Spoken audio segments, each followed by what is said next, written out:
Assalamualaikum warahmatullahi wabarakatuh. Halo, selamat pagi ayah dan ibu semuanya. Apa kabar nih hari ini? Weekend lagi, pertengahan Juli. Semoga semuanya sehat. Anak-anak juga sehat semua ya. Baik, selamat pagi dan juga selamat datang nih ayah ibu semuanya dalam webinar Anakku ID kali ini dengan topik yang penting sekali, yaitu mempersiapkan anak berkebutuhan khusus menghadapi tantangan di masa depan. Wah, menarik banget kan dan harus disimak ya. Karena webinar kali ini merupakan bagian dari rangkaian peringatan Hari Anak Nasional 2023 besok, sekaligus ulang tahun Anakku ID yang ke-18. Boleh loh yang mau kasih ucapan selamat ulang tahun ya buat anakku di kolom chatnya.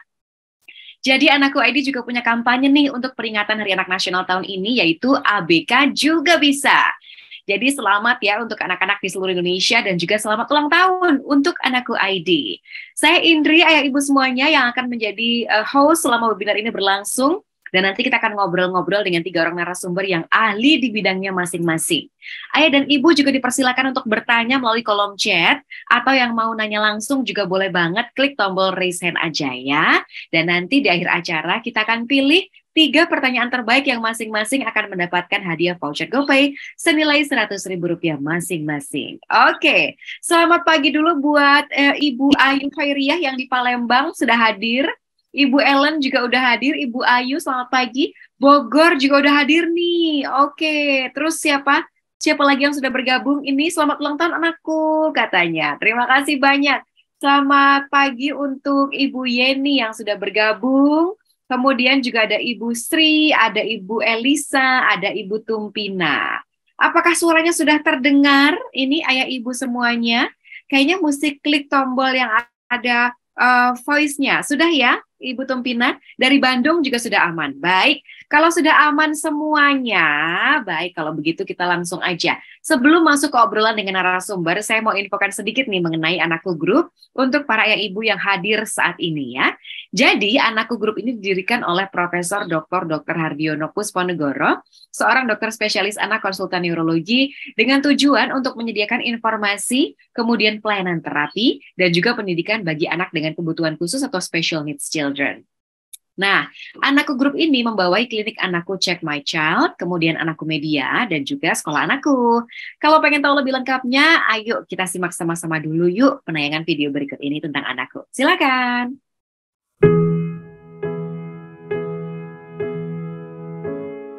Anakku ID adalah media bagi orang tua di bawah naungan Anakku Group yang dipelopori oleh Profesor Dr.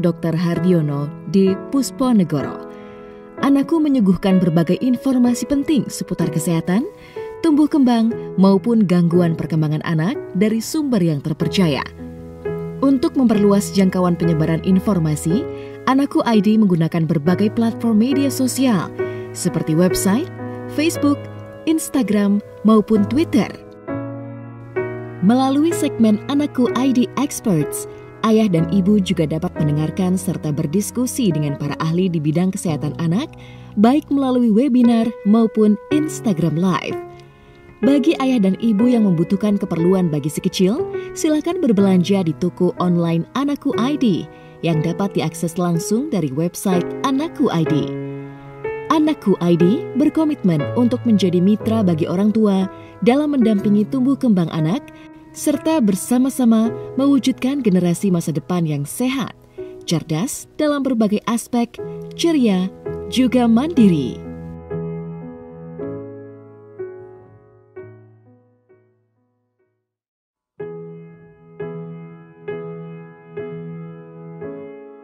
Klinik Anakku Check My Child atau CMC merupakan klinik terapi di bawah naungan Anakku Group yang dipelopori oleh Profesor Dr. Hardiono Pusponegoro. Kami memberikan pelayanan terapi bagi anak dengan berbagai gangguan perkembangan dalam ruangan yang ramah anak dengan fasilitas lengkap dan modern. Selain memiliki tenaga terapis yang berpengalaman serta berkualitas, klinik Anakku Check My Child juga didukung oleh para ahli di bidang neurologi pediatri, psikolog anak, juga dokter ahli rehab medik. Jenis terapi yang diberikan oleh klinik Anakku Check My Child adalah terapi okupasi dengan metode sensori integrasi atau SI dan metode hand skill. terapi perilaku atau behavior dengan menggunakan metode verbal behavior atau VB, terapi wicara dengan metode talk tools, fisioterapi. Klinik Anakku Check My Child tersebar di berbagai lokasi untuk memudahkan Anda dalam mendapatkan layanan terapi yang dibutuhkan bagi si kecil. Anda dapat menemukan klinik Anakku Check My Child di area Kayu Putih, Jakarta Timur, Kelapa Gading, Jakarta Utara, Sumarekon Bekasi, dan Grand Depok City.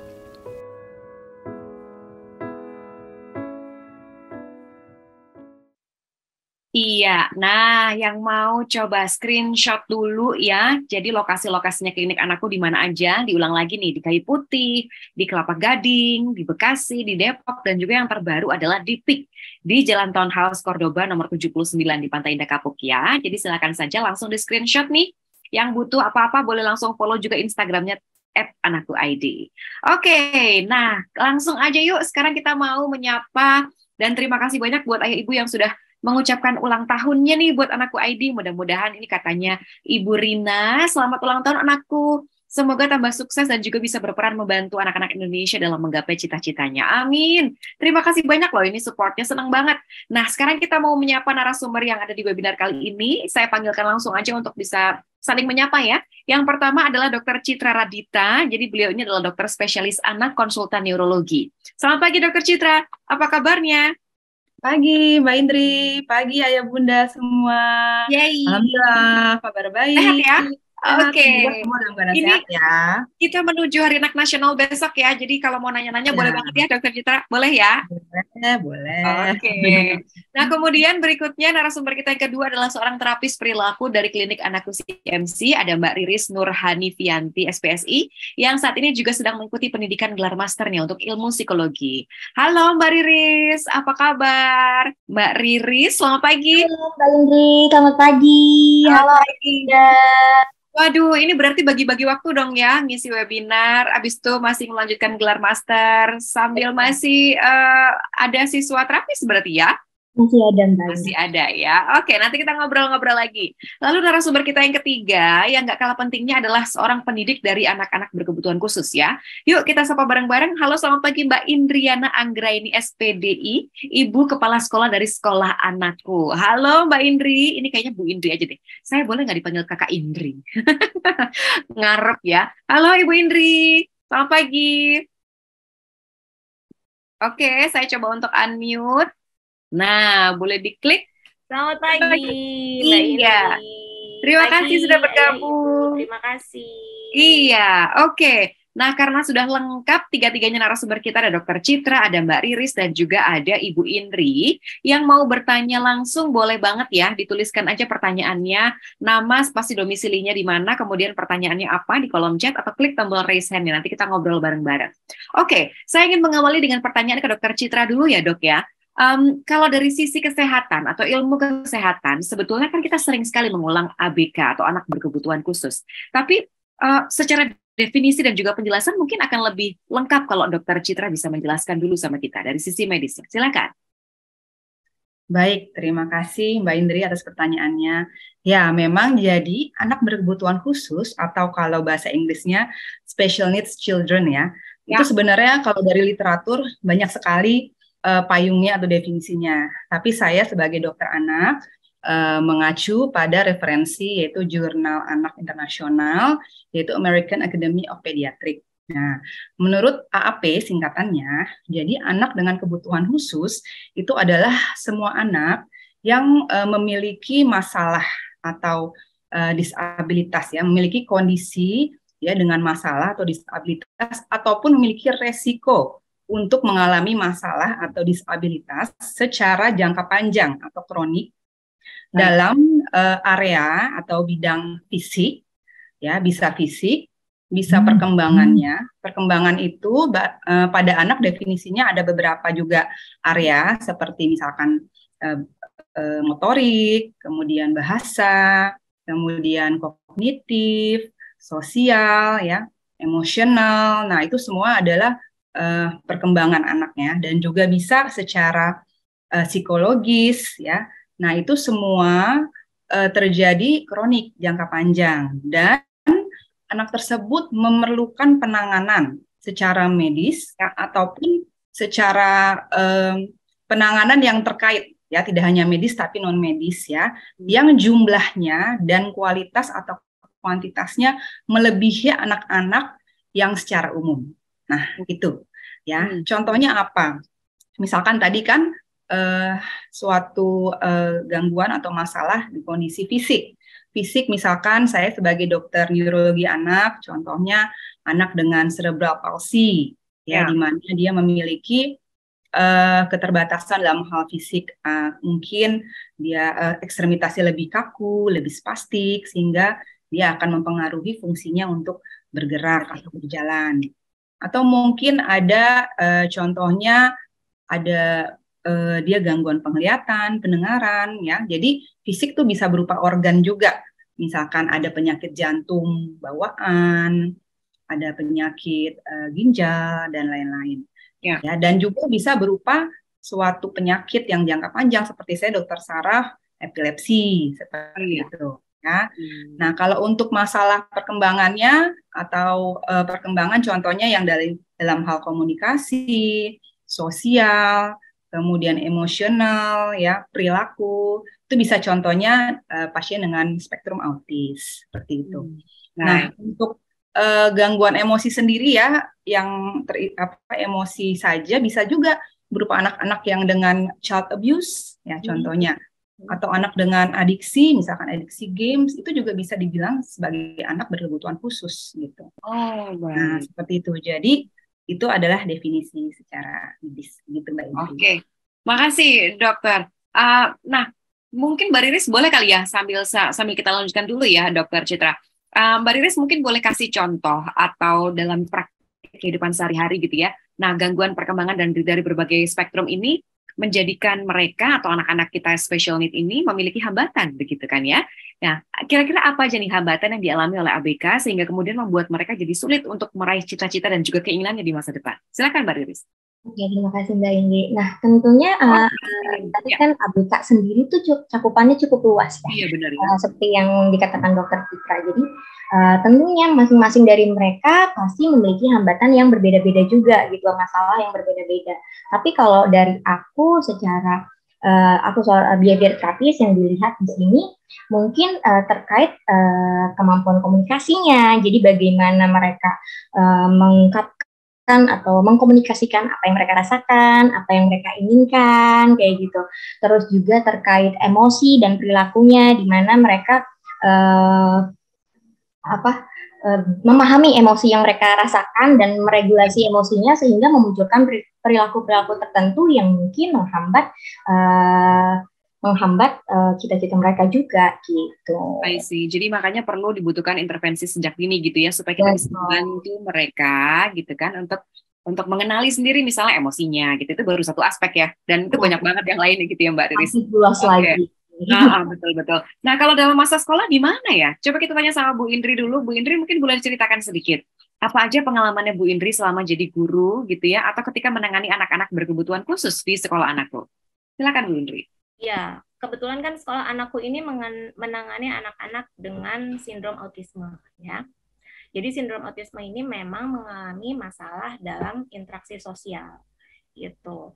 Jadi kebanyakan anak-anak di sekolah kami mereka tidak bisa mengungkapkan apa keinginannya gitu. Ketika dia tidak mau juga mereka tidak bisa menolak gitu lah. Jadi kebanyakan yang dilakukan adalah ketika mereka tidak bisa mengungkapkan keinginannya marah gitu ya. Ketika tidak mau marah gitu kan. Ketika mau sesuatu tapi kitanya nih nggak ngerti nih sebagai guru, aduh anak ini mau apa ya gitu kan. Akhirnya kita nebak-nebak marah. Kok aku nggak bisa nih, kok aku nggak dapat yang aku inginkan, itu yang terjadi gitu ya. Jadi memang anak-anak dengan sindrom autisme mengalami masalah di interaksi sosial gitu ya, di komunikasi gitu ya, seperti itu Mbak Indri.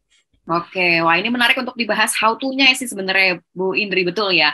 Nah, saya ke sisi medisnya dulu deh, Dokter Citra balik lagi. Dengan berbagai tantangan fisik maupun kognitif yang mereka hadapi tadi kita sudah sedikit banyak jabarkan, bagaimana ya Dokter Citra, cara anak-anak dengan kebutuhan khusus ini bisa meraih kapasitas optimalnya mereka juga? Oke, baik. Jadi memang ini sangat penting ya. Karena semua anak itu kan memiliki hak untuk bisa mencapai tumbuh kembang yang optimal ya, dengan berbagai kondisi yang ada. Jadi memang anak itu kan sangat dinamis, perkembangannya dinamis.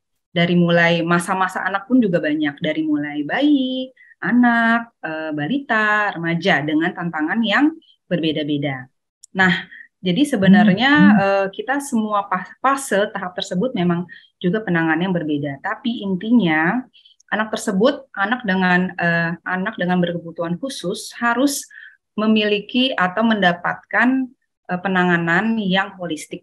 Apa saja holistik itu? Yang satu tentu saja medis, ya kan? Karena jika anak tersebut memiliki masalah medis, dia harus ditangani, bahkan diidentifikasi sedini mungkin gitu. Kemudian akhirnya bisa segera diobatin dengan baik ya.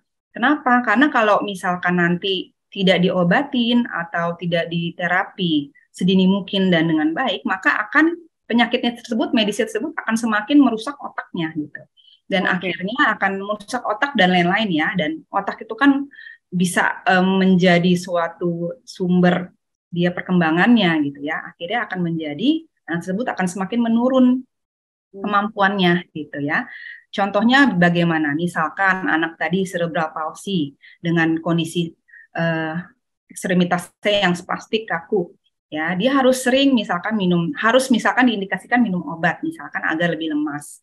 Jadi kalau dia tidak minum obat dan kita tidak mengidentifikasi, maka dia akan semakin kaku. Akhirnya anak ini akan semakin memiliki keterbatasan dalam berjalan atau dalam motoriknya. Begitu juga misalkan anak dengan epilepsi, ya. Jadi misalkan dia tidak minum obat, akhirnya akan sering kejang-kejang, dan kejang-kejang itu pun akan membuat dia akan semakin merusak fungsi otaknya. Akhirnya anak semakin menurun juga dan akhirnya semakin mengurangi kemampuan atau perkembangan anak tersebut. Itu jadi sangat penting juga. Contoh Down syndrome. Down syndrome itu kan memiliki sindrom beberapa organ, ya. Jadi bisa dapat jantungnya, matanya kena, otaknya kena. Ya, terus kemudian dia bisa macam-macam. Nah, kalau kita tidak mendeteksi dan men-screening semuanya, akhirnya segala masalah medis tersebut akan semakin membuat anak tersebut tidak bisa berkembang secara mungkin pertumbuhannya ataupun perkembangan. Jadi pertumbuhan itu adalah membesarnya atau makin banyaknya sel-sel tubuh. Contohnya makin tinggi, makin gemuk, ya, lingkar kepala makin besar, dan perkembangan itu fungsinya yang makin membaik. Seperti itu contohnya ya Mbak Indri. Itu baru satu, baru medis ya. Ya, yang kedua, satu lagi saran saya, medis itu pun tidak hanya sekali saja datangnya, itu harus rutin dan konsisten. Karena ABK itu kan definisinya adalah suatu kondisi yang kronik. Jadi penanganannya pun harus kronik. Seringkali mungkin hanya datang sekali orang tua, kemudian sudah tidak lagi kontrol. Nah, itu yang akan membuat kondisi medisnya juga tidak bisa tertangani secara optimal.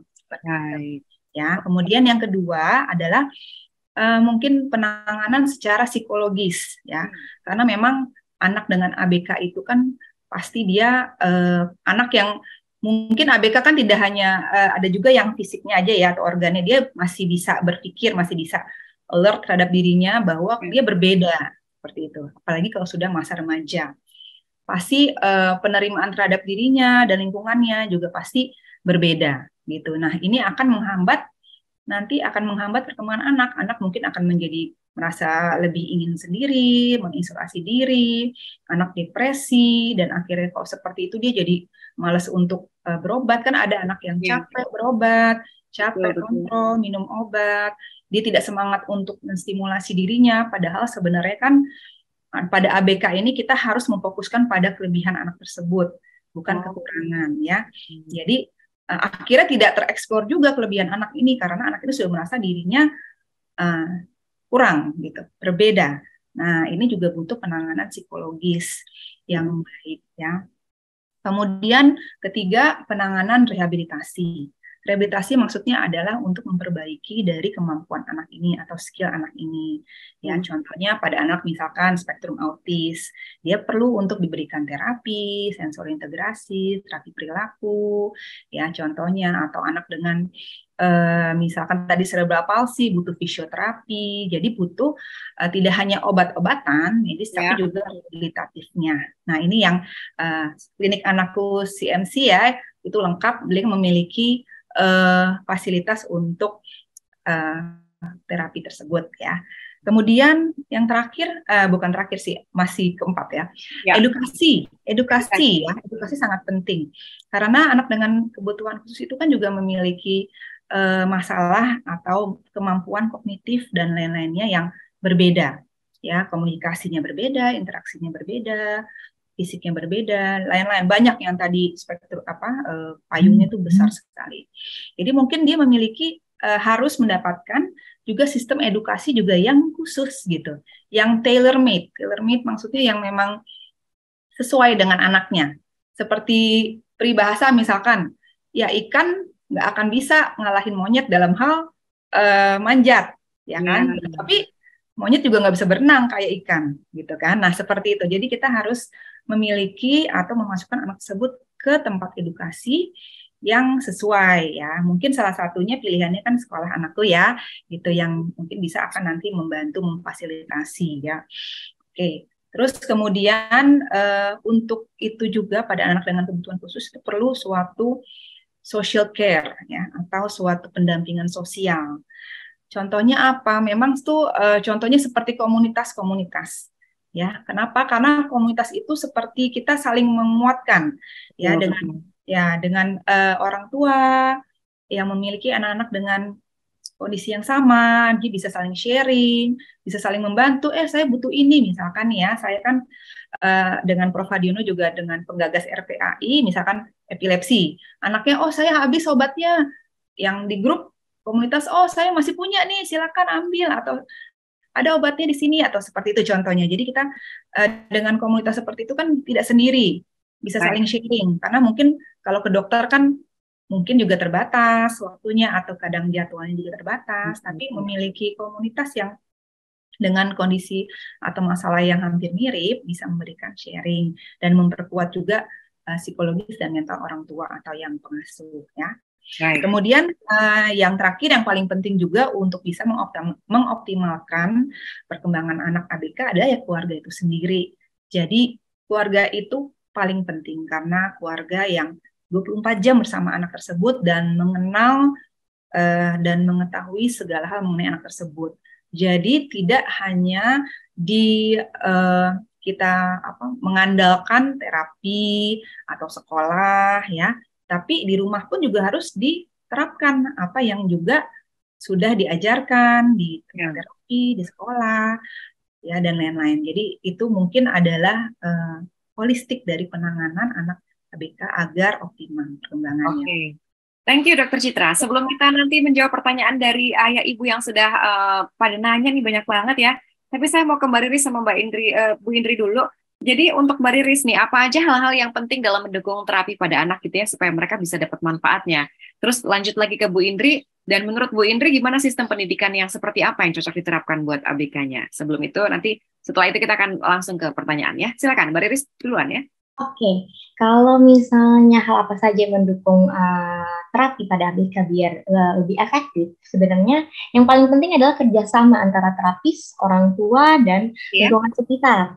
Ya, karena terkait strategi apa saja sih yang bisa dilakukan untuk mengoptimalkan efektivitas terapi itu sendiri, baik di rumah, di tempat terapi, ataupun bisa di lingkungan sekolah, seperti itu. Terus selanjutnya, adanya pengulangan di sini terkait pengulangan materi pembelajaran terapi, terus pengulangan PR-PR yang telah kita berikan seperti itu, dan ada frekuensi dan konsistensi juga di sini terkait kedatangan terapi, terkait konsistensi kedatangan terapi, terkait konsistensi dalam mengerjakan program-program yang telah kita diskusikan di awal gitu. Biasanya kalau di sini di anakku kita selalu diskusi sama orang tua mau mencapai target apa, dan anak ada di level mana nih untuk mencapai target itu gitu. Dan terakhir yang paling penting adalah evaluasi perkembangan anak secara berkala. Jadi di sini kita bisa cari tahu hambatan apa saja yang sedang dialami anak, terus perkembangannya anak ini sudah sampai di mana gitu. Nggak hanya terapi tapi tidak ada evaluasi, kita tidak tahu nih anak udah sampai di mana dan hambatan apa aja yang bikin dia susah maju seperti itu. Oke, thank you. Jadi memang kolaborasi antara berbagai pihak ya, tadi disebutkan Betul. dokter sama holistik gitu. Nah, kalau didukung dengan sistem pendidikan seperti apa nih Bu Indri yang ramah terhadap ABK-nya? Silakan. Oke. Tadi Dokter Citra sudah menyatakan ya, dan itu saya setuju sekali dengan Dokter Citra bahwa pendidikan yang tepat untuk anak-anak berkebutuhan khusus adalah yang memang disesuaikan dengan kebutuhannya, gitu ya. Kalau misalnya kurikulum nasional menyamaratakan ya, misalnya usia kelas 1 semuanya bisa membaca gitu satu kalimat gitu kan, tapi untuk anak berkebutuhan khusus belum tentu bisa mencapai target itu gitu. Karena apa? Walaupun secara fisik sama, tapi secara akademis ataupun mental belum tentu mereka sama gitu ya. Jadinya memang pendidikan yang tepat itu yang disesuaikan dengan kebutuhan anak tersebut dan kemampuan anak tersebut gitu.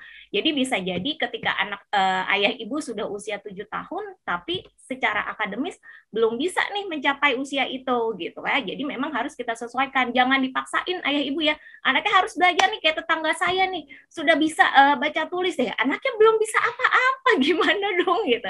Jadi jangan dipaksakan gitu. Kita sesuaikan dengan kebutuhan anaknya. Kenapa kalau kita paksakan kita stres, anak kita juga stres gitu. Yang ada nanti perkembangan anaknya malah akan terhambat.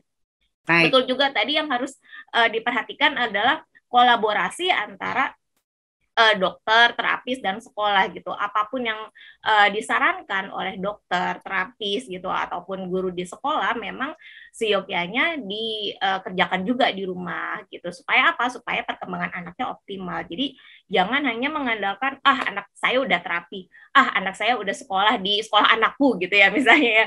Jadi nggak usah dikerjain lagi lah di rumah PR dari terapisnya. Waduh, jangan ya gitu. Jadi tetap harus dikerjakan PR yang sudah diberikan oleh terapisnya gitu ya, supaya perkembangannya lebih optimal dan bisa berbanding lurus gitu loh dengan perkembangan di tempat terapi ataupun di sekolah gitu. Oke, jadi hand in hand ya, nggak boleh habis itu udah terapi udah selesai tapi terus di rumah nggak dikerjain PR, balik lagi dong, nanti PR-nya malah tetap di situ-situ aja ya.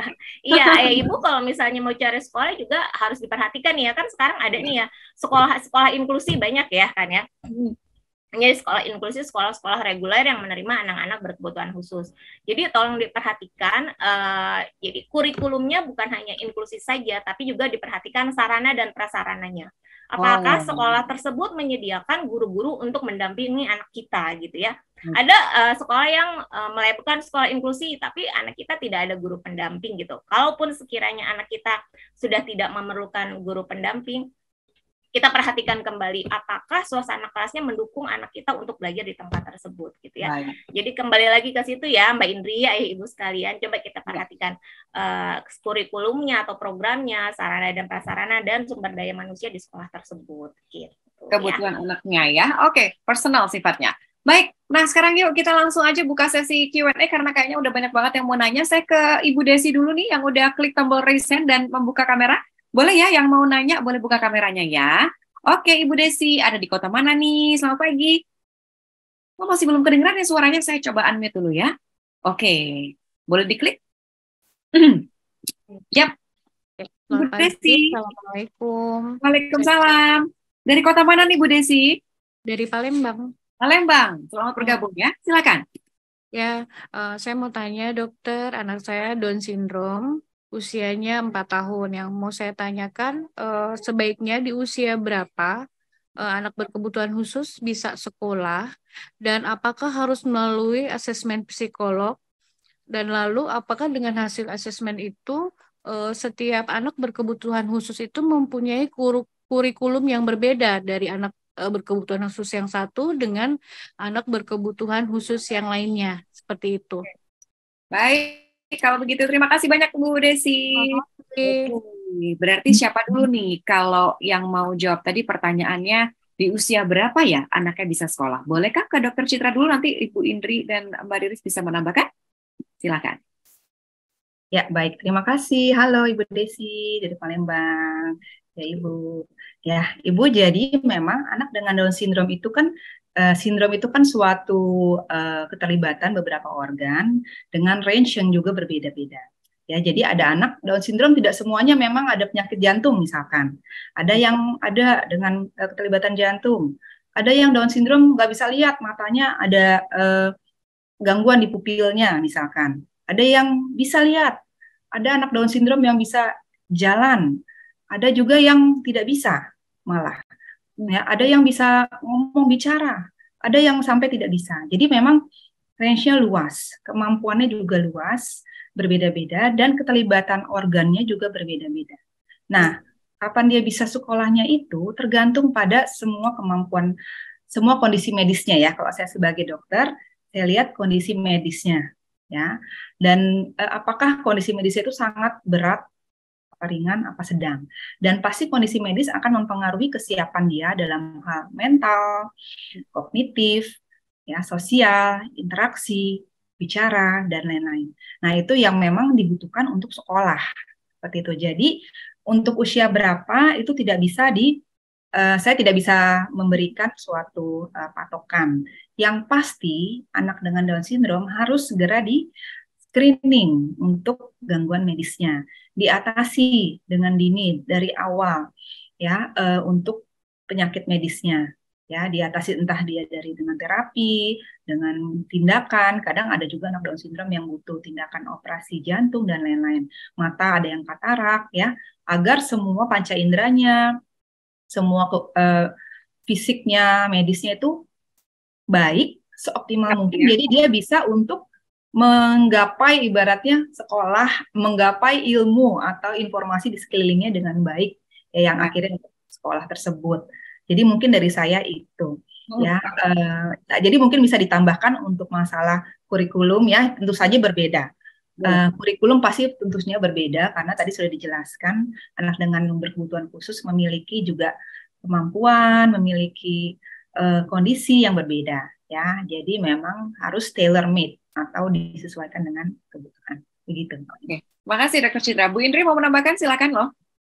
Ya, betul. Tadi sudah saya sampaikan. Bisa jadi memang anak berkebutuhan satu dengan yang lainnya itu memiliki program atau kurikulum yang berbeda. Oke. Jangankan anak seperti ini ya gitu ya, anak-anak yang tipikal pun gitu kemampuannya juga berbeda walaupun hanya sedikit gitu ya. Jadi memang kita harus perhatikan betul-betul sampai di mana nih kemampuan anak ini. Apakah kira-kira anak ini sudah bisa duduk lama bila ingin bersekolah? Apakah sudah memiliki kemampuan menulis gitu ya? Seperti itu. Itu yang dibutuhkan kan ketika anak ingin kita masukkan ke sekolah gitu, khususnya sekolah reguler atau sekolah inklusi, itu yang diperlukan gitu. Jadi jangan kita hanya melihat anak saya sudah cukup umur untuk masuk sekolah, tapi ternyata kemampuannya belum cukup, jangan dipaksakan gitu. Jadi memang karena kebutuhan anaknya berbeda, bisa jadi program yang diberikan kepada anak pun berbeda gitu. Bu Indri tadi tuh ditanyain juga, jadi kan setelah screening medis terus perlu asesmen psikolog juga ya?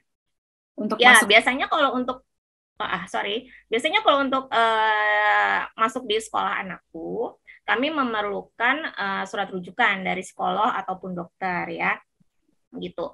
Atau paling tidak setelah review dari terapisnya gitu, terapisnya menyampaikan nih kepada saya gitu atau kepada kami, sepertinya anak ini perlu sekolah gitu. Nah setelah di sekolah anakku kembali saya assessment gitu untuk dilihat kira-kira anaknya bisa nggak ya mengikuti rangkaian kegiatan yang ada di sekolah gitu. Apakah anaknya sudah memiliki kemampuan untuk seperti yang tadi bilang menulis gitu ya, atau anaknya sudah memahami instruksi-instruksi sederhana seperti buang sampah gitu, simpan buku, ambil mainan dan lain-lain. Oke, thank you Bu Indri. Saya ke Mbak Riris tapi dengan pertanyaan yang lain karena cukup banyak, jadi saya coba untuk elaborate ya. Ini Mbak Riris ada yang bertanya dari Palembang juga, Ibu Elta. Kapan ya Mbak Riris waktu yang tepat untuk anak autisme ini melakukan terapi tumbuh kembang anak di klinik tumbuh kembangnya? Silakan. Oke, terkait kapan waktu yang tepat? Suaranya tidak terdengar ya? Tes, halo. Nah, ini sudah bisa. Oke, nah terkait kapan waktu yang tepat sebenarnya ketika sudah mendapatkan diagnosis dari dokter atau psikolog terkait, kemudian sudah ada rujukan, alangkah lebih baiknya untuk segera melakukan terapi sih, Mbak Indri, karena semakin lama akan semakin kesulitan juga kita untuk mengejar perkembangan-perkembangan yang seharusnya mungkin bisa ia capai gitu. Nah, kalau misalnya anak dengan satu dengan anak yang lainnya, berarti program terapinya sama ya tadi dengan sekolah ya, berbeda-beda. Apakah begitu atau bagaimana? Oke, terkait program terapi tentunya disesuaikan dengan kebutuhan anak saat datang gitu. Jadi kalau di anakku kita ada namanya observasi terlebih dahulu sebelum nanti mendapatkan terapis utamanya. Jadi ditentukan dulu di manakah nih level kemampuan si anak, area-area manakah yang perlu ditingkatkan dan cocok bermain dengan tipe terapi seperti apa, apakah yang heboh ataukah yang lembut mainnya seperti itu. Oke. Jadi sangat personal sifatnya ya. Oke, terima kasih banyak. Nah, sekarang kita ke live lagi. Ada Ibu Rahma Fauzia. Selamat pagi, Ibu Rahma. Ada di kota mana? Sudah coba saya unmute ya. Mohon maaf, kepencet lagi. Silakan. Selamat pagi, Ibu Rahma. Dari Bandung? Selamat pagi. Dari Bandung? Iya. Oke, silakan Ibu Rahma. Selamat pagi, Dok. Pagi. Saya ini ya punya anak ya yang mengalami epilepsi ya. Sakitnya itu dari usia 7 bulan. Sekarang ini ya usianya 6 tahun. Nah ya, kalau sekolah nih bingung apakah mau ke umumin kah atau ke SLB-in. Nah, emang perbedaannya bagaimana ya? Soalnya waktu itu sempat ya dari dokter spesialis anak ya dirujuk ke psikolog. Nah, hasilnya itu ya sekolahnya ke inklusif saja. Nah, bagaimana apakah ke inklusif ya aman saja? Memang kalau di umum tidak amankah atau bagaimana? Lalu untuk pengobatannya sih sudah lumayan membaik, tapi ya dalam berkomunikasi, beradaptasinya masih kurang bisa anak saya tuh. Jadi masih kurang lancar gitu. Bagaimana tipsnya? Terima kasih, Dok. Terima kasih banyak Ibu Rahma. Oke, wah pertanyaannya sudah lengkap ya. Jadi epilepsi, kemudian dari usia 7 bulan sekarang sudah 6 tahun. Ini bingung sekolahnya di umum atau SLB itu dulu ya, dan juga perbedaan sekolahnya itu apa. Saya ke Ibu Indri dulu ya, nanti kalau ada yang mau menambahkan teman-teman silakan. Oke. Tadi kan Ibu Rahma ya. Rahma, betul. Sempat cerita nih dokternya menyarankan ke sekolah inklusi gitu, kenapa nggak sekolah umum gitu ya. Sekolah inklusi juga sekolah umum, cuma ada hal-hal yang bisa mengakomodir anak-anak berkebutuhan khusus seperti itu ya Bu. Jadi Ibu jangan khawatir ya. Nah, tadi Ibu juga bilang nih anaknya masih belum bisa beradaptasi gitu ya. Belum bisa berkomunikasi dengan lancar. Nah, seperti itu. Nah, itu saya rasa saran dokternya sudah tepat ya untuk memasukkan anak di sekolah inklusi. Karena itu tadi seperti yang saya bilang, sekolah inklusi itu bisa mengakomodir anak ibu agar bisa lebih berkembang. Kalau misalnya kita masukkan ke sekolah biasa gitu ya, belum tentu memiliki sarana dan prasarana dan sumber daya yang cukup untuk mengakomodir kebutuhan anak ibu gitu. Jadi kalau menurut saya sok mangga masukkan ke sekolah inklusi, nggak apa-apa insya Allah ya. Baik, kalau gitu. Terima kasih. Ada yang ingin menambahkan mungkin Dr. Citra atau Mbak Riris dari pertanyaan ini? Silakan. Ya, mungkin benar sekali seperti Ibu Indri katakan ya. Tapi yang mungkin yang dari pengalaman saya dengan orang tua ya, kadang orang tua merasa kalau anaknya dimasukin sekolah inklusi itu sepertinya gimana gitu. Maksudnya pengen banget sekolahnya tuh sekolah biasa gitu. Padahal sebenarnya malah kalau kita mungkin di mata orang anak kita masuk sekolah biasa. Jadi oh ya normal, tapi sebenarnya kasihan anaknya jika dia tidak mendapatkan suatu edukasi sesuai dengan kemampuannya, yang ada malah anaknya tidak bisa optimal. Nah, jadi kita jangan berpikir oh anak saya sekolah biasa, orang-orang bilang sekolah biasa, wah bagus gitu, bisa ya. Tapi tetap ke anak kitanya bagaimana butuhnya. Mungkin situ. Jadi nggak usah pikirin yang lain. Yang penting pikirin kata orang ya. Ya, betul. Dan untuk masalah epilepsinya juga, ya ini memang harus, epilepsi itu harus, gini, epilepsi itu ada banyak, ada yang intractable, yaitu kejangnya memang sulit sekali dihilangkan, ya. Ada juga yang tidak intractable, yang mudah untuk dihilangkan. Jadi konsultasi lagi dengan dokternya, masuk ke dalam epilepsi jenis mana. Karena kalau belum dikatakan intractable, kita harus mencapai dosis optimal sampai anak itu hilang kejangnya, ya, agar listrik otaknya stabil, otaknya juga dapat berkembang optimal. Tapi kalau dokternya sudah memberikan obat yang cukup banyak, dosis juga tinggi, kombinasi, dan sudah dikatakan intractable, berarti ya memang kita harus ya berbesar hati bahwa anak kita memang memiliki epilepsi intractable dengan kejang yang kadang-kadang masih ada, walaupun tapi perbaikan ya dari sebelumnya, dan itu yang harus kita juga komunikasikan ke sekolah, ya, ke terapis bahwa dia memiliki kondisi yang masih kejang, sehingga bisa nanti saat proses belajar juga tidak terhambat, ya, jadi bisa diantisipasi dengan baik. Terima kasih. Ya, saya ingin sambungkan dengan pertanyaan dari Ibu Tumpina di Medan, karena tadi juga nanya gimana menghadapi komentar orang luar, ya, tadi sudah sedikit banyak dijawab oleh Dr. Chitra. Lalu kemudian Ibu Tumpina bertanya yang lain, bagaimana cara mempersiapkan mental anak, ya, yang punya kebutuhan khusus? Apakah orang tua diwajibkan membawa anak dalam terapi supaya bisa berkembang sesuai dengan usianya? Nanti boleh Mbak Riris yang menjawab juga, ya. Kalau anak berkebutuhan khusus ini apakah sampai dewasa akan bergantung pada sekitarnya, gitu ya? Dan apa yang harus dihindari atau juga dilakukan dalam pola pengasuhan terhadap mereka? Oke, kita ke Mbak Riris dulu, nanti boleh yang lainnya menjawab. Silakan, Mbak Riris. Oke, baik. Tadi yang pertama terkait apakah anak harus menjalankan terapi atau tidak. Terkait untuk menjalankan terapi atau tidak, ya balik lagi tadi ketika sudah mendapatkan diagnosa, sebaiknya memang dilanjutkan untuk terapi untuk mendapatkan perkembangan yang optimal. Terus bagaimana menjaga mental, kesehatan mental sang anak gitu. Di sini yang perlu menjaga kesehatan mental juga sebenarnya orang tua juga. Ya, pasti akan mendapatkan komentar-komentar dari lingkungan sosial, kok anaknya belum bisa ini ya, kok anaknya belum bisa itu ya, gitu. Jadi di sini orang tua perlu berusaha untuk menerima, oh iya anak saya seperti ini, jadi perkembangannya memang berbeda dengan individu anak lain gitu. Seperti itu. Oke. Terima kasih, tadi sudah cukup jelas ya. Lalu kemudian dari Ibu Indri, mungkin mau menambahkan soal do and don't dalam pola pengasuhan terhadap ABK ini. Silakan. Betul. Menyambung seperti tadi kata Tante Riris ya. Di sini kami dengan terapis nyebutnya Tante ya Mbak Edu, jadi jangan oleh saya tulis semuanya Tante.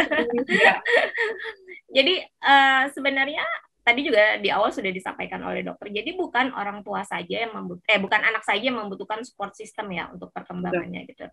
Tapi orang tua dan keluarganya juga perlu gitu ya. Karena apa? Sebenarnya yang ngerti kan orang tua, yang menjalankan orang tuanya gitu ya. Tetangga-tetangga nggak usah didengar lah Bapak Ibu gitu ya.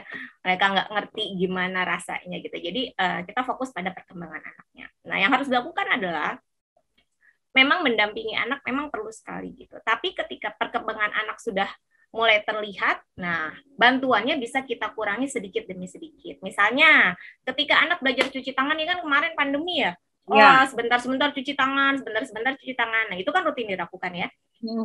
Awalnya ketika anak belum bisa cuci tangan, yuk kita bantuin mulai dari nyalain keran, ambil sabun, gosok tangan, segala macam sampai urutannya selesai. Ketika karena terbiasa, lama-lama kemampuan anak kan akan meningkat. Dia udah bisa nyalain keran, dia udah bisa ngambil sabun, dia udah bisa gosok tangan. Yuk kita kurangi bantuannya. Mulai dari yuk, Adek, kamu nyalain keran, nyalain, ambil sabunnya. Nah, seperti itu yang harus dilakukan. Jadi, ketika anak sudah mulai terlihat perkembangannya, jangan dibantu full. Kita kurangi sedikit demi sedikit bantuan yang diberikan. Hingga anak sudah bisa melakukan sendiri. Kata tinggal, Dek, cuci tangan, kita mau makan. Gitu ya. Tinggal instruksi verbal aja ya. Anak udah ngerti, oh yang harus dilakukan adalah ketika mencuci tangan ini. Gitu. Nah, yang tidak boleh dilakukan adalah kebalikannya dari yang tadi. Anak dibantu terus-terusan supaya apa? Supaya cepat, kata orang tuanya kan biasanya gitu ya, supaya cepat, nggak ribet gitu, biar bersih apa segala macamnya. Nah itu gitu. Jadi memang prosesnya yang diperlukan adalah prosesnya ya, kita lihat prosesnya gitu. Jangan kita lihat hasil akhirnya gitu, karena prosesnya ini akan membentuk kemampuan si anak gitu dalam melakukan sesuatu gitu ya. Jadi ayah ibu mohon ketika anaknya sudah ada peningkatan kemampuan, yuk tolong dikurangi bantuannya. Jangan lupa, ini biasanya nih reinforcernya atau rewardnya ya, ketika bisa, udah bisa cuci tangan, makan es krim gitu. Jadi jangan lupa yang itu yang harus dilakukan gitu. Mbak Indri. Terima kasih banyak. Oke, berikutnya kita ke live lagi ya. Ini ada Ibu Puspa Trikwispita. Selamat pagi Ibu Puspa. Iya, oke. Ibu Puspa, selamat pagi, dari kota mana? Ya, selamat pagi dari Anyer, Kabupaten Serang. Oke, silakan. Aku mau nanyanya ke Bu Indri kali ya. Tapi sedikit cerita gini, anakku kan ADHD. Jadi lagi stop terapi karena memang di sini aku sempat cari-cari juga jauh ya lokasinya. Nah, terus karena anakku udah usia 5 tahun, jadi aku mau masukin sekolah kemarin. Nah, aku kesulitan di sini itu mencari sekolah karena dari dokter sendiri tahun lalu itu tidak diinfokan, hanya diinfokan anakku yang ADHD ini boleh sekolah di reguler. Nah, tetapi ternyata pas aku cari-cari sekolahan, ternyata harus ada guru pendamping. Tadi juga sudah sedikit dijelaskan ya.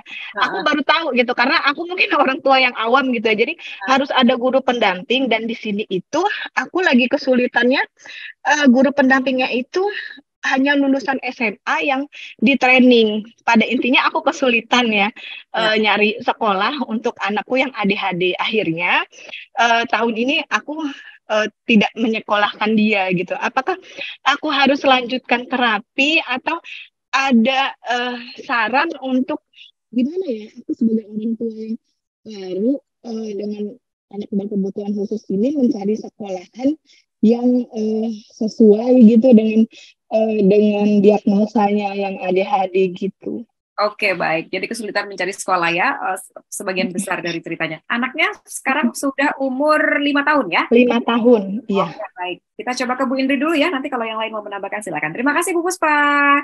Silakan Bu Indri. Ya, tadi daerah mana ya, Ibu? Serang. Serang ya, oke. Memang untuk guru pendamping, agak susah ya gitu kan, apalagi kita sebagai orang tua yang cari sendiri, yang nggak ngerti apa-apa nih, guru pendamping tuh seperti apa sih, tugasnya ngapain sih, yang baiknya lulusan apa sih, yang gitu ya. Memang agak susah ya, bukan agak susah sekali mungkin ya. Challenge nih, betul. Ya gitu. Apalagi untuk anak-anak yang seperti anak ibu tadi, ya mohon maaf ya kalau ADHD kan memang lebih banyak bergerak, fokusnya lebih susah gitu ya gitu. Dan makanya sekolah menyarankan mencari guru pendamping itu gitu, karena anak ini belum bisa duduk lama nih Bu gitu. Kira-kira anak ini belum bisa duduk lama, belum bisa fokus lama dalam mengikuti pelajaran itu, makanya disarankan untuk mencari guru pendamping. Baik. Nah, jadi gimana nih Bu, mau sekolah gitu, tapi apa terapi aja atau gimana gitu ya? Kalau saran saya ya Bu ya, sambil mencari gitu ya, bolehlah Ibu, terapinya tetap harus diteruskan ya Bu ya gitu, karena anak seperti ini kan nggak bisa kita lepas sama sekali gitu. Di sekolah anakku pun kami tetap melihat anak-anak nih, kalau sekiranya anak masih perlu terapi perilaku atau terapi sensori integrasi, tetap kami sarankan untuk mengikuti terapi. Jadi ketika anak sudah sekolah, jangan stop terapi gitu.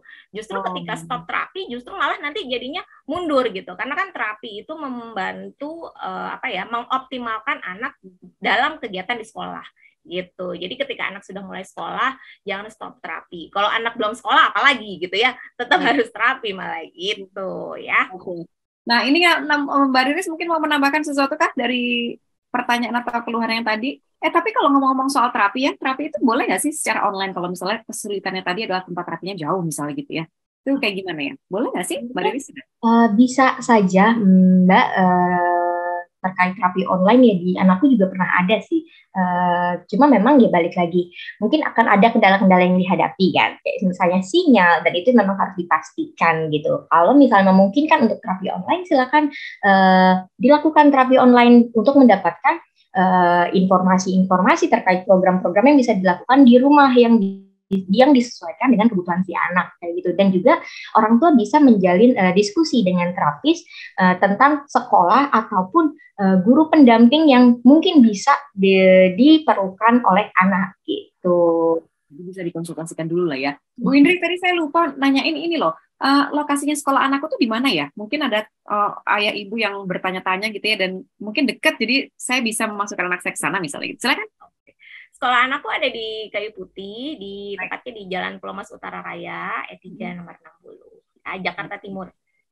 Sampai sekarang belum ada cabang yang lain ya? Berarti belum ada. Oke, kita doain ya Prof. Ardiana. Mudah-mudahan, amin. Cuma segera membuka cabang ya. Ya, oke. Ya, saya ke Dokter Citra. Berikutnya Dokter Citra, pertanyaan dari Palembang tadi Ibu Elta ya.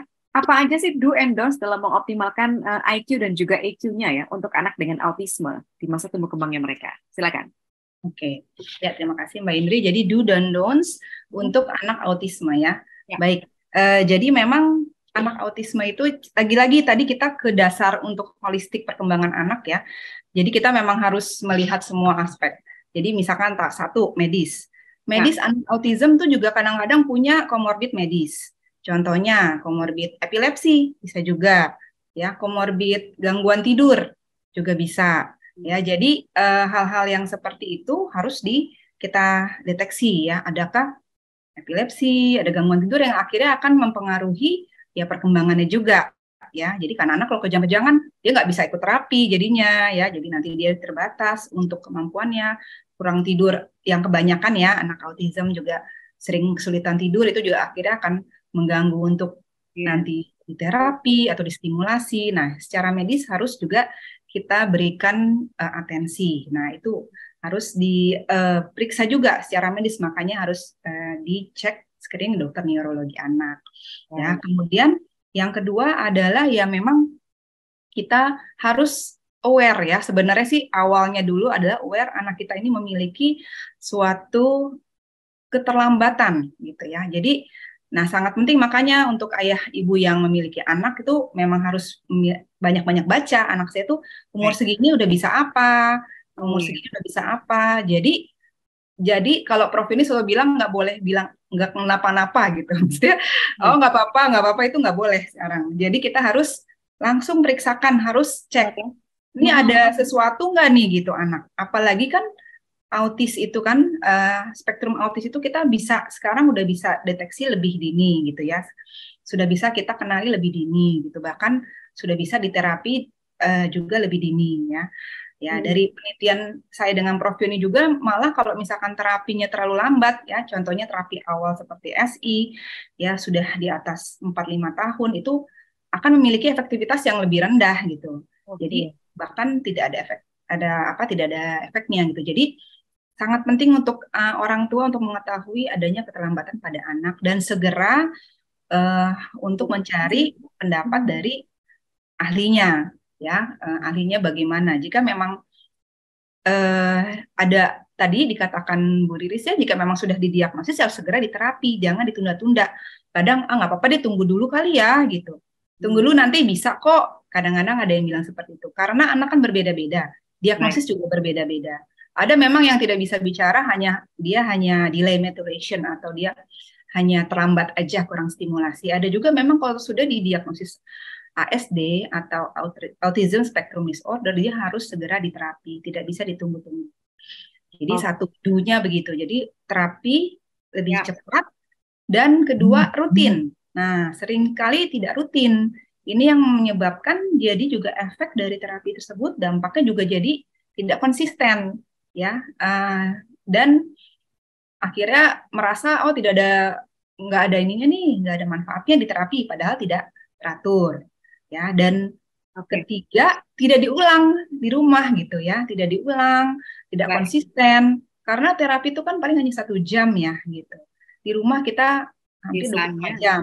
Di rumah. Jangan sampai menerapkan pola asuh atau suatu pola asuh yang berbeda dengan yang disarankan dengan terapi misalkan atau sesuai dengan kondisi anaknya. Jadi misalkan anak didiemin aja main sendiri, padahal kan anak dengan autism spektrum kan dia harus floor time, kita sering bermain, maksudnya bermain itu harus didampingi ya, cara bermainnya juga harus face to face misalkan, level mata sesama, kita berikan stimulasi kata-kata gitu, tidak hanya menemani anak nonton atau anak dikasih mainan yang banyak bagus-bagus tapi tidak didampingi. Nah, itu sangat penting sekali, itu yang don'ts ya, sekalian ya do don'ts ya udah digabung ya. Seperti itu. Ya, jadi mungkin itu ya untuk secara umum untuk bagaimana do don'ts pada anak-anak dengan spektrum autism. Oke, terima kasih. Kita ke live ya berikutnya karena masih banyak pertanyaan, jadi yuk kita langsung aja jawab. Kemudian juga ada Ibu Rena Haryani. Selamat siang Ibu Rena, dari kota mana nih? Selamat siang. Dari kota mana? Saya dari Sumedang. Oke, silakan. Gini, kan anak saya usia 10 tahun. Dia mengalami kesulitan belajar itu. Saya kan kemarin coba tes IQ itu di dokter psikolog pakai metode projective multipath orientation. Untuk skor IQ-nya itu 122, yang katanya skor seperti itu anak itu mudah bosan gitu, jadi tidak suka dengan pengulangan. Jadi kalau misalkan dia misalkan belajar berhitung itu kalau di rumah itu katanya pasti gak mau berhitung gitu, maunya yang lain itu. Untuk pola kepribadiannya maksudnya itu katanya fluktuatif gitu. Apakah itu bisa terus terbawa sampai besar atau bisa berubah ya? Oh, oke.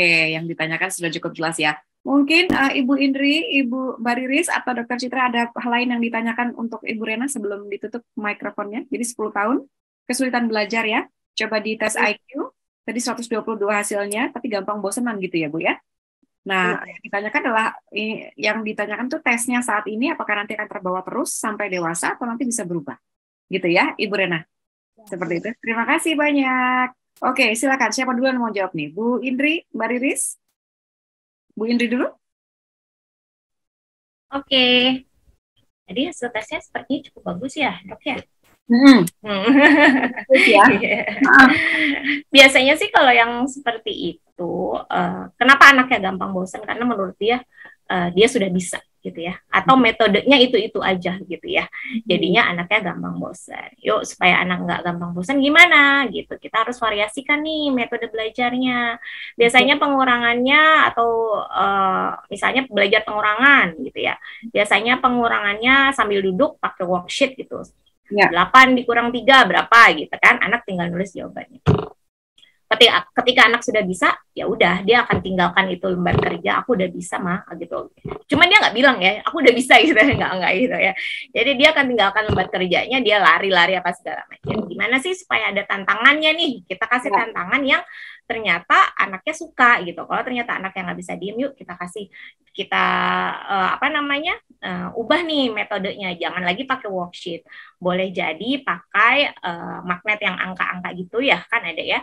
Kita tempel di kulkas, kita kasih halang rintang, entah dia harus memasuki terowongan dulu untuk ngambil jawabannya gitu kan, atau entah harus lompat dulu dari kasur gitu, jangan tinggi-tinggi ya, lompat dari kasur untuk ngambil jawabannya gitu. Jadinya lebih variatif metodenya, jadi anak tuh nggak gampang bosan gitu ya Ibu ya. Ya. Metode ini tuh boleh kita variasikan sendiri ya. Maksudnya kita tergantung lihat anaknya aja gitu ya. Ya, kita lihat anaknya nih. Kalau misalnya anaknya ternyata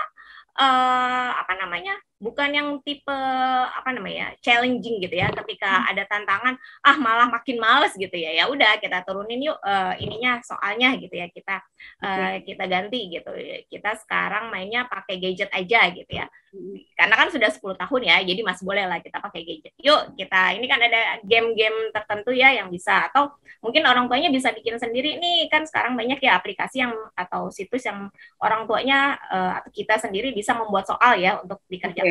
Iya betul, kuis-kuis gitu ya. Betul.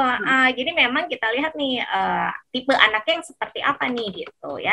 Jadi nggak mesti harus selalu bolak-balik lari-lari gitu ya, atau nggak mesti harus selalu pakai worksheet gitu ya, nggak mesti seperti itu. Oke, baik kalau begitu. Terima kasih banyak. Ini saya boleh lanjutkan ke pertanyaannya Ibu Nenden Heni yang tadi sudah raise hand tapi nggak kedengeran suaranya.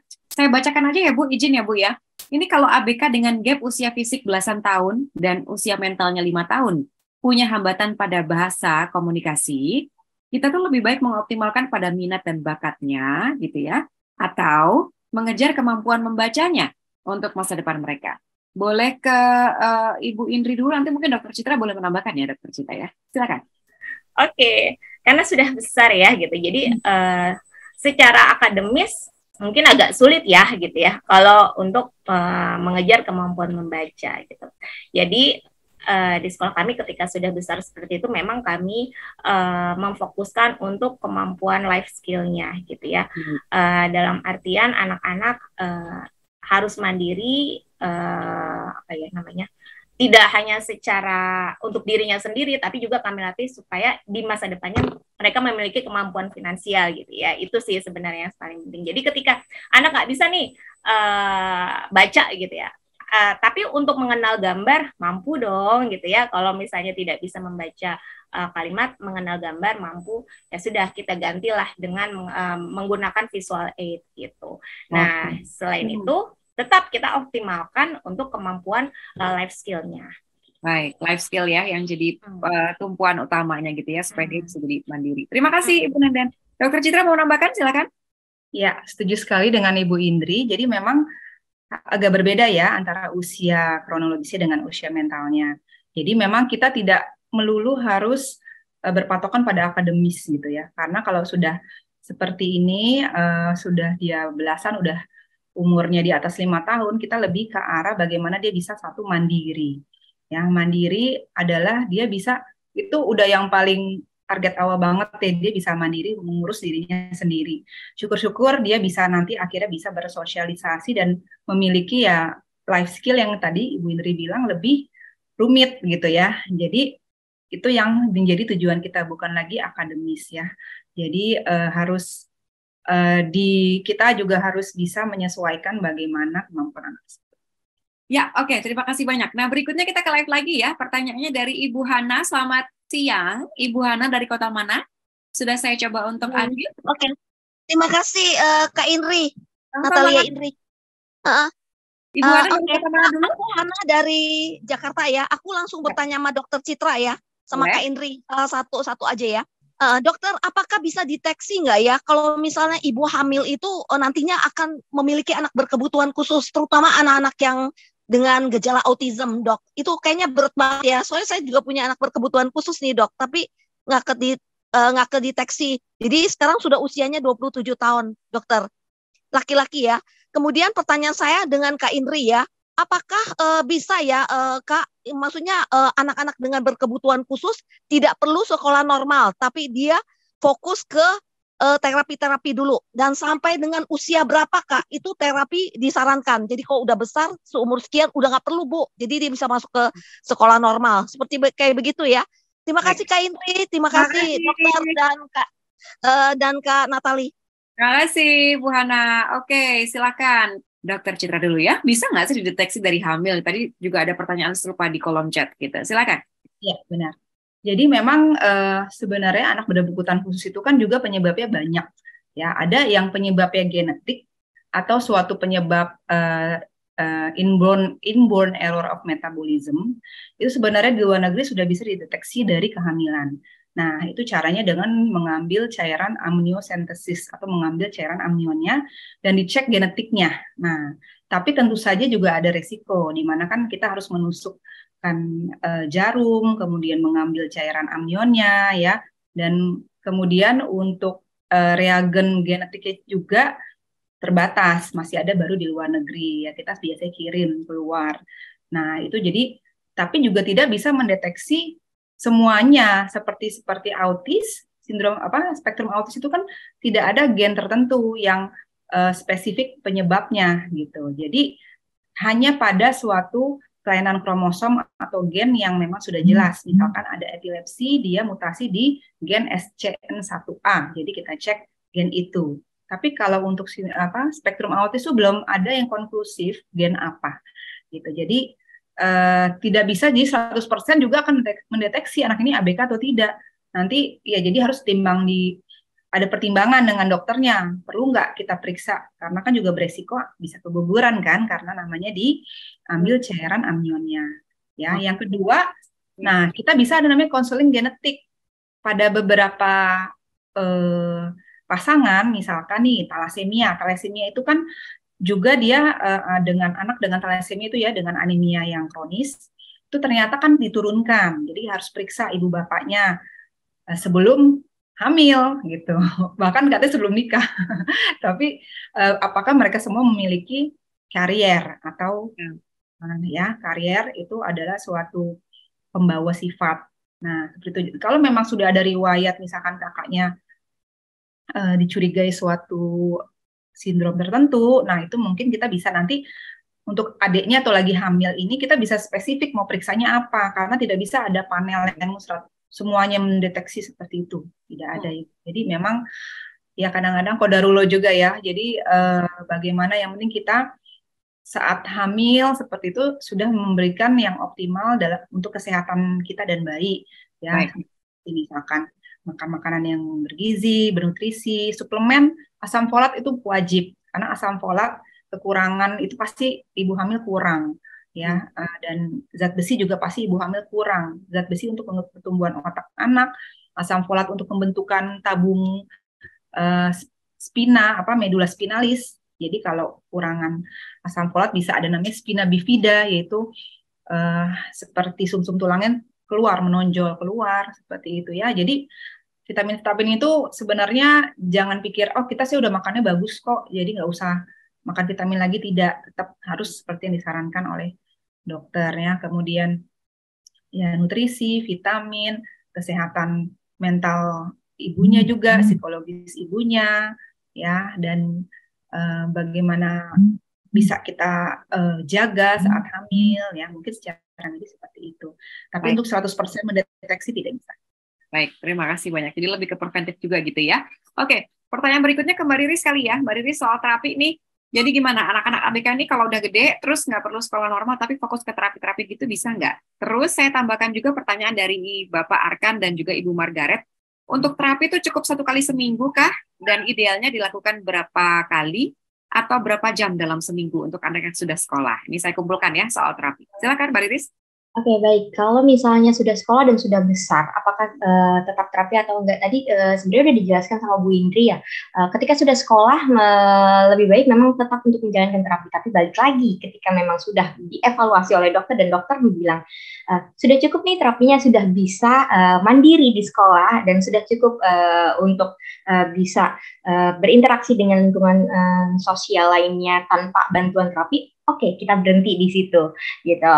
Tapi kalau misalnya belum, terus memang ternyata kondisi anak masih membutuhkan terapi nih, sebaiknya dilanjutkan saja, kayak gitu.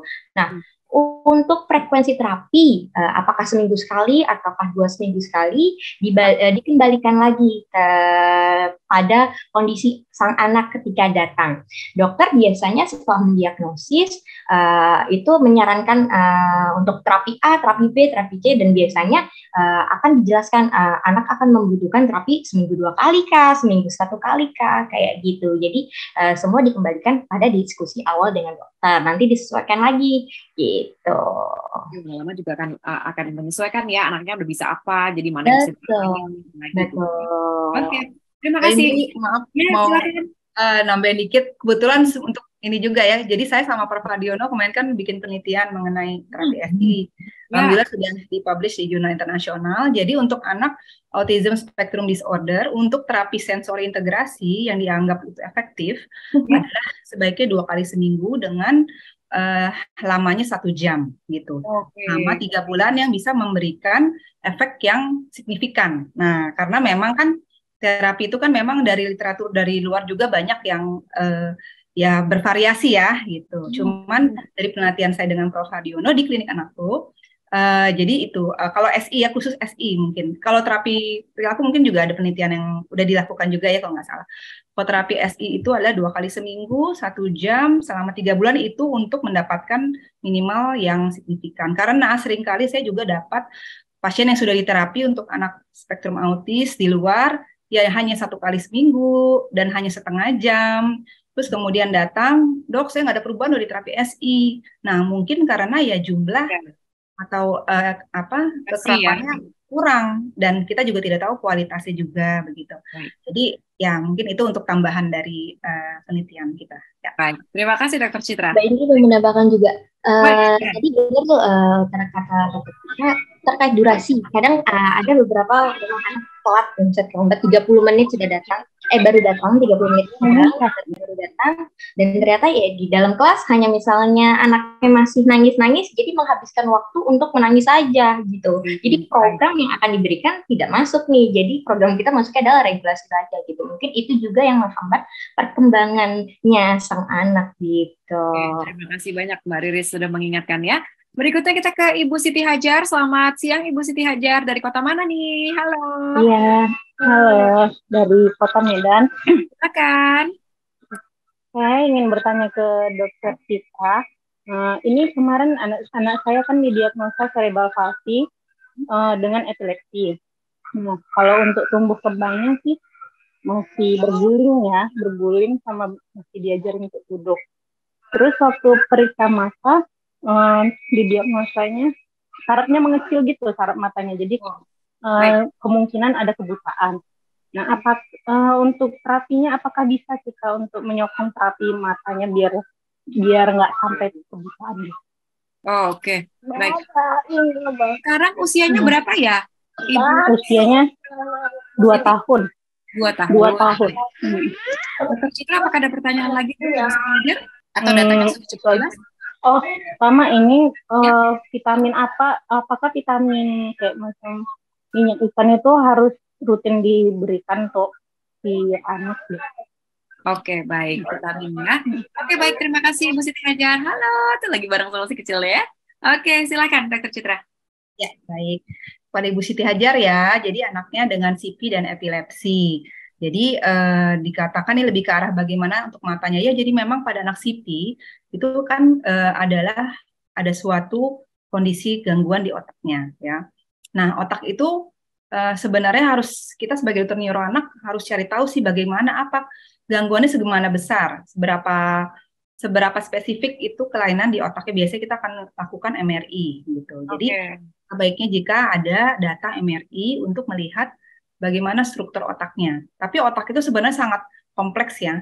Kadang pasien saya juga strukturnya bagus, bisa juga fungsinya yang terganggu, tapi fungsi tidak bisa dilihat hanya dari pencitraan gitu, hanya dari MRI. Tapi setidaknya kita tahulah bagaimana dulu struktur dari otaknya dan bagaimana ukurannya. Karena strukturnya bagus, ukurannya kecil juga akan mempengaruhi fungsinya. Nah, itu memang yang terjadi pada pasien CP. Nah, salah satunya bisa juga gangguan pada otaknya di area penglihatan. Ya, area penglihatan itu ada di oksipital atau bagian belakang. Nah, itu kalau memang ada gangguan di otak tersebut, maka mata anak juga akan terganggu penglihatannya. Seperti itu. Ya, jadi mungkin itu berhubungan dengan CP-nya. Bagaimana cara menstimulasinya? Nah, memang plastisitas atau kemampuan otak untuk berkembang itu memang baiknya itu memang 2 tahun pertama. Ya, 2 tahun pertama itu 80% otak terbentuk. Kemudian sampai usia 5 tahun 90% otak terbentuk. Setelah usia 5 tahun memang perkembangannya lebih sedikit, tapi tetap bisa perbaikan walaupun lambat.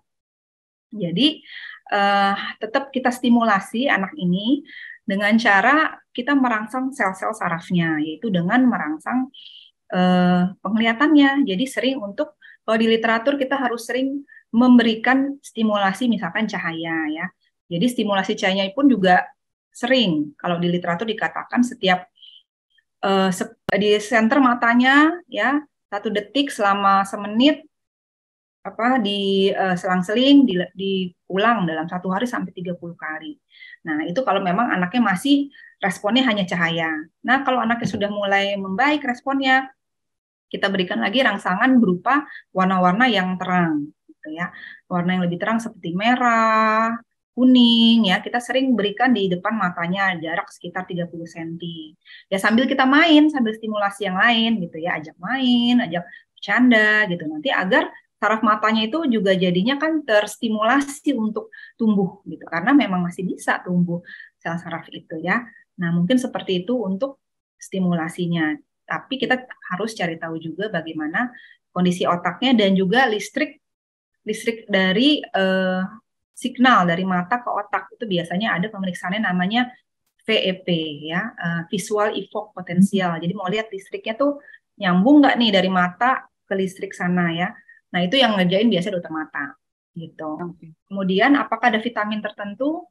Ya. Sebenarnya ya vitamin-vitamin tertentu untuk otak tuh sebenarnya tidak ada yang spesifik. Yang ada hanya adalah sebenarnya vitamin secara holistik yang juga baik untuk otak. Contohnya apa?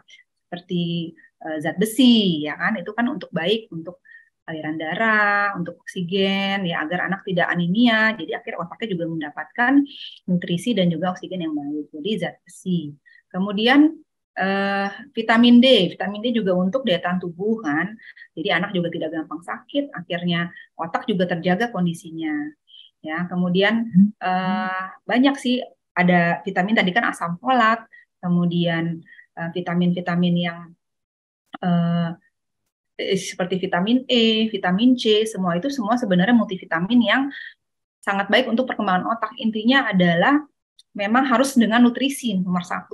Nutrisi yang seimbang. Biasanya pasien-pasien dengan CP itu kepala juga kecil, mikrosefali. Nah, dia juga butuh protein, karbohidrat, lemak yang cukup untuk membesarkan si otaknya, volume otaknya. Jadi biasanya saya juga bekerja sama dengan dokter gizi anak agar kebutuhan makronutrien tuh kebutuhan besarnya seperti protein, lemak, kemudian karbohidrat itu sesuai dan juga mikronutriennya juga terjaga seperti itu. Jadi memang tidak ada yang rutin tapi sesuai dengan indikasi seperti itu. Iya, terima kasih banyak Dr. Citra. Berikutnya kita ke beberapa pertanyaan terakhir ya. Ada Ibu Febri di Probolinggo, Febri Rahmawati. Bagaimana melatih anak ASD untuk bisa melindungi diri dan punya pertahanan diri, misalnya dari tindakan kejahatan gitu ya, atau bullying? Bu Indri boleh bantu jawab? Silakan. Oke. Ini agak susah nih ya, gitu. Soalnya apa gitu kan? Karena biasanya anak-anak dengan sindrom autisme itu cuek ya, gitu, cuek dengan lingkungan sekitar. Kecuali memang miliknya yang memang dia obsesi sekali, baru mereka akan bereaksi. Gitu ya. Ini agak susah nih. Nah, kita ajarkan dulu nih, gitu. Verbal bullying kah gitu atau physical bullying kah gitu. Yang agak susah kan memang verbal bullying ya, karena mereka tidak mengerti kalau mereka itu sedang dibully gitu ya. Nah, ini karena yang bisa terlihat adalah yang konkret, yang physical bullying gitu ya. Jadi memang harus kita ajarkan nih gitu. Misalnya kan kemarin tuh ramai ya pelecehan seksual terhadap anak ya. Nah, itu yang harus kita ajarkan pada anak, area mana yang boleh disentuh, area mana yang tidak boleh disentuh sama anak gitu. Dan siapa saja yang boleh menyentuh area itu, atau misalnya siapa saja yang boleh memeluk anak tersebut, hanya mama papanya kah, atau hanya mama papa ditambah adik kakak dan sebagainya. Itu yang harus diajarkan kepada anak tentang sentuhan ya gitu. Ini terkait dengan physical bullying gitu ya. Nah, untuk verbal bullying ini agak susah nih gitu, karena kan verbal itu kan abstrak ya gitu. Nih anaknya nggak ngerti nih kalau dia sedang dibully. Jadi biasanya sih yang seperti itu kurang pengaruh sih ke anaknya, mungkin ke orang tuanya yang lebih ngerasa oh anakku dibully nih, karena kan orang tuanya yang lebih mengerti ya gitu. Kalau anak-anak dengan autism kayaknya kalau misalnya mereka sudah asik dengan dunia sendiri gitu, bodo amat deh gitu, gitu ya, gitu istilah kasarnya gitu. Jadi itu yang harus diperhatikan ketika anak-anak mengalami physical bullying, itu yang harus kita ajarkan nih gitu. Siapa saja sih yang boleh menyentuh kita gitu ya, area mana yang boleh disentuh gitu. Siapa saja yang boleh memeluk, siapa saja yang boleh mencium, yang seperti itu.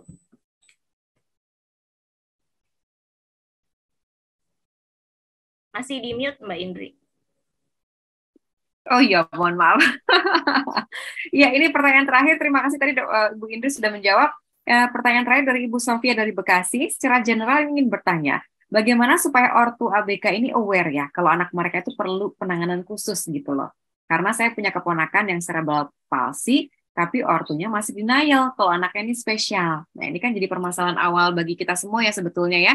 Mungkin bisa menutup dengan pertanyaan ini, sehingga kita semua jadi lebih aware untuk bisa meningkatkan kesensitifan gitu ya, ini memang harus segera diperiksa dan harus sekarang gitu barangkali. Silakan dimulai dengan Dokter Citra, yang lainnya nanti bisa ikut menjawab ya. Silakan, Dok.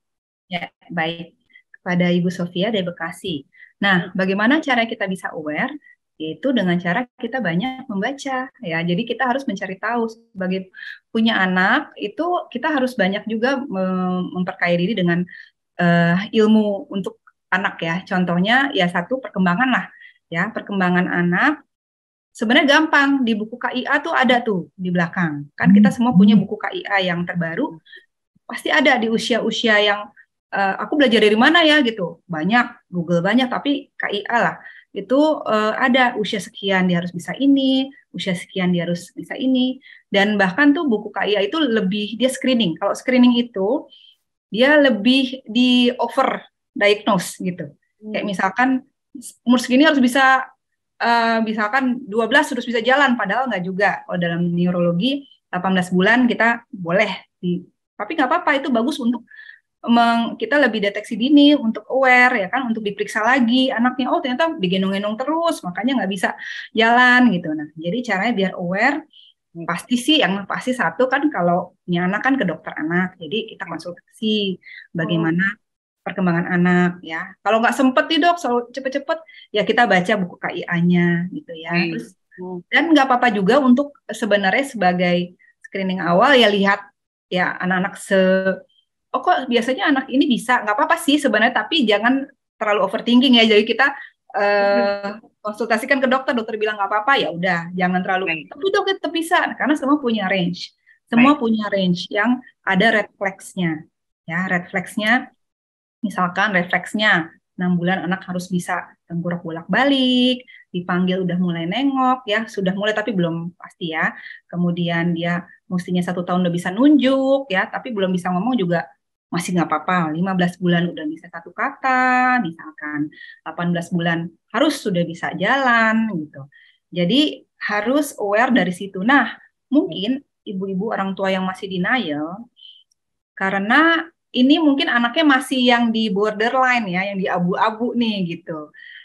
Tapi kadang-kadang suka kebablasan gitu. Jadi misalkan 2 tahun belum bisa ngomong, nggak apa-apa, ntar juga bisa. Kemarin juga bapaknya 3 tahun ngomong. Sering banget tuh kayak gitu ya. Nah, jadinya kebablasan. Akhirnya pas udah dateng, udah telat ya. Gitu. Jadi jangan lihat dari, ya boleh lihat dari sebelum-sebelumnya. Cuman jangan itu saja, tapi dikombinasi lagi-lagi penyebab keterlambatan bicara juga kan berbeda-beda gitu. Jadi sekarang ini kita lebih harus melek ilmu ya, ibu-ibu gitu. Jangan cuman dari ya nggak apa-apa, Mbak, masukan dari orang tua, nenek ya boleh, kakek. Cuman kita konfirmasi lagi karena ilmu sudah makin berkembang dan masalah perkembangan sudah semakin banyak ya, yang sudah semakin terungkap gitu. Mungkin zaman dulu tidak terungkap. Nah, jadi itu mungkin satu dari saya sih. Baik, terima kasih Dokter Citra. Mbak Riris mungkin mau menambahkan sebelum Ibu Indri untuk menutupnya. Terima kasih. Oke, setuju sekali sama Dokter Citra, karena memang banyak orang tua yang akhirnya ayahnya 4 tahun baru bisa jalan, gak apa-apa kok gitu misalnya, atau ininya baru keluar kata pertamanya usia 18 ke atas gitu, itu nggak apa-apa. Jadi harus memang banyak-banyak cari informasi, baik dari media sosial atau komunitas-komunitas tertentu, terus tentunya ya konsultasi dengan dokter-dokter ahli di bidangnya terkait perkembangan anak, kayak gitu. Banyak-banyak baca juga gitu. Terus terkait tadi ada denialnya ya mungkin bisa jadi karena memang orang tua merasa dulu ayahnya juga seperti ini, ya pasti anaknya mungkin seperti itu, padahal nggak juga gitu. Nantinya akan seperti apa gitu, Mbak. Terima kasih Mbak Riris. Ibu Indri menambahkan sedikit, singkat silakan. Oke. Betul tadi kata Dokter Citra dan Tante Riris ya, kita harus aware nih tentang perkembangan anak gitu ya kan, sudah ada yang milestone-nya, ketika anak usia sekian gitu harus mampu sekian, ketika harus mampu ini, ketika anak usia sekian harus mampu ini gitu ya. Tapi jangan dijadikan orang tuanya sendiri sebagai patokan. Oh dulu ayahnya 3 tahun setengah baru bisa bicara, anaknya nggak mau, jangan gitu ya. Itu kan kalau dari milestone perkembangan berarti kan memang ada hambatan. Itu yang harus kita segera bawa ke dokter. Supaya apa? Supaya dapat diagnosa, dapat tegak diagnosa, dan dapat penanganan yang tepat, lebih cepat, lebih baik gitu ya. Jadi perkembangan anaknya nanti tidak terhambat gitu. Kalau kita denial terus-terusan, nanti anaknya keburu telat dapat penanganan, ya malah terlambat nanti anaknya gitu kan gitu. Jadi memang untuk orang tua yang memiliki anak-anak berkebutuhan khusus gitu, itu adalah ujian sebenarnya, ujian sekaligus ladang pahala ya dari Allah gitu ya untuk kita gitu. Karena apa gitu? Karena kan kita yang dianggap bisa gitu ya dengan anak-anak seperti ini gitu. Jadinya jangan denial, ayo kan ada terapis, ada sekolah, ada psikolog atau dokter, yuk sama-sama bekerja sama supaya anak kita akan bisa menyamai gitu ya, bisa mengembangkan diri sendiri gitu ya. Jangan denial lagi, yuk kita terima supaya bisa sama-sama mengoptimalkan perkembangan anaknya.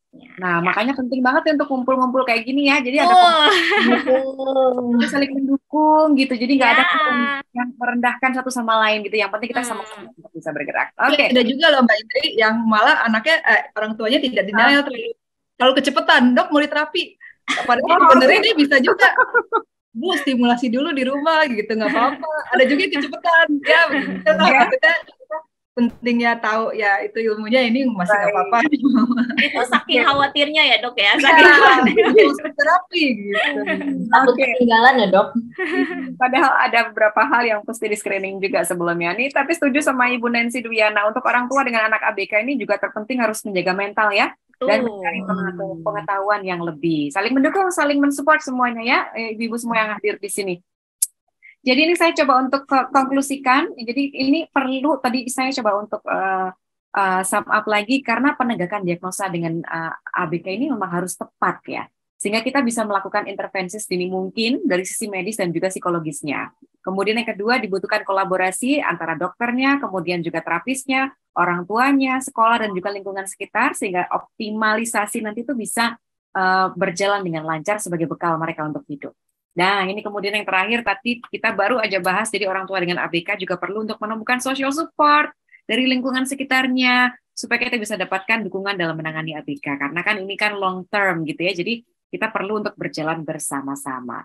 Terima kasih banyak Dokter Citra, Mbak Riris, dan juga Ibu Indri sudah memberikan ilmunya untuk hari ini. Sampai ketemu lagi lain waktu. Sehat selalu semuanya. Love banget ya hari ini. Terima kasih banyak ya. Dan untuk pemenang pertanyaan terbaik webinar anakku hari ini, yang pertama adalah Ibu Elta di Palembang, kemudian Ibu Rena Haryani di Sumedang, dan juga Ibu Siti Hajar di Medan. Silakan langsung hubungi kami semua ya panitia di 0819 17 16 0002 di WhatsApp-nya. Ditunggu sampai dengan jam 4 sore nanti ya. Kirimkan nama lengkap kemudian data diri ke nomor WhatsApp yang tadi sudah kita sebutkan.